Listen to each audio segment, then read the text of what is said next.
వెన్నుముక్క సమస్యలు నార్మల్గా అంటే వాళ్ళకి ఏదైనా హెల్త్ ప్రాబ్లం ఉండి వస్తుందా, లేకుంటే జీవన విధానంలో దాన్ని బట్టి కూడా ఏమన్నా వస్తుందా? అంటే వాళ్ళ జీవన శైలిలో ఏమన్నా మార్పులు ఉంటే? Spine problems mostly it is because of lifestyle, అంటే మన జీవన విధానం వల్ల. ఇప్పుడు ఐటీ ప్రొఫెషనల్స్ ఎక్కువైపోయారు, నెంబర్ ఆఫ్ డ్రైవర్స్ ఎక్కువైపోయారు. మన స్పైన్ ఎట్లా అంటే కూర్చొని ఉన్నప్పుడు మన డిస్క్లో ప్రెషర్స్ అనేవి పెరుగుతూ ఉంటాయి. సిమిలర్ చెప్పాలంటే ఇప్పుడు ప్రెషర్ కుక్కర్ ఉంది.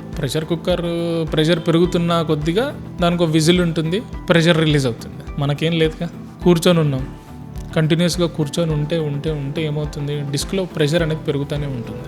సో ఆ ప్రెషర్ రిలీజ్ అవ్వడానికి దారి వెతుకుతుంది. ఎక్కడైతే మన డిస్క్ వీక్గా ఉందో అక్కడ చిన్నగా తెరుచుకొని బయటకు వచ్చేస్తుంది. సో మన లైఫ్ స్టైలే మేజర్ కారణం. ఒకటి, గంటలు కూర్చోవడం ఒకే దగ్గర, ఎక్సర్సైజ్ చేయకపోవడం, మన మజిల్స్ స్ట్రాంగ్ ఉండకపోవడం, అయితే బరువులు ఇష్టం వచ్చినట్టు ఎత్తడం, ఇటువంటి. అండ్ మన రోడ్లు, స్పీడ్ బ్రేకర్లు, గతుకులు, దడ అని వెళ్ళిపోవడం. సో స్పైన్ మీద మిల్లీ సెకండ్స్లో హై ఇంపాక్ట్ ఉంటుంది.